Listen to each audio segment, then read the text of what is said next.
মানিকগঞ্জের দিগন্তজোড়া বিস্তীর্ণ ফসলের মাঠ। আবহাওয়া অনুকূলে থাকায় ধান, মরিচ, পাটসহ বিভিন্ন ফসলের ভালো ফলন হয়েছে। মাঠের এসব ফসলের এখন বাড়ন্ত সময়, যা পুরোটাই সেচ নির্ভর। কিন্তু পাম্প চালানোর জন্য চাহিদামাফিক জ্বালানি না পেয়ে ভোগান্তিতে পড়েছেন কৃষকরা। চরমভাবে ব্যাহত হচ্ছে চাষাবাদ ও সেচ কাজ।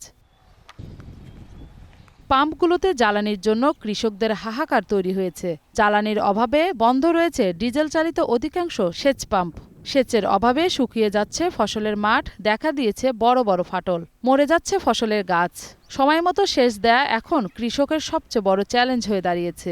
মরিচ এলে গাছ শুকিয়ে যাইতেছে, মরিচের গাছ। শুধু মরিচ খেতে না, অনেক ধরনের ফসলই আছে যেগুলোতে আমরা ঠিক মতো পানি দিতে পারতেছি না। প্রতিদিন 10 লিটার দরকার, এখন আমি পাইতেছি না 1 লিটার।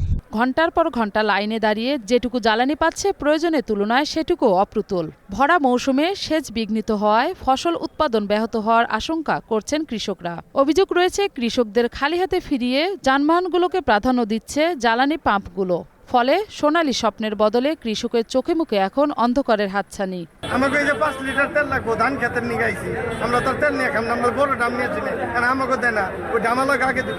এদিকে সেচ কাজে ও চাষাবাদে জ্বালানি সংকট মোকাবেলায় কৃষি অধিদপ্তর ও সরকার সজাগ রয়েছে বলে জানালেন জেলা কৃষি কর্মকর্তা।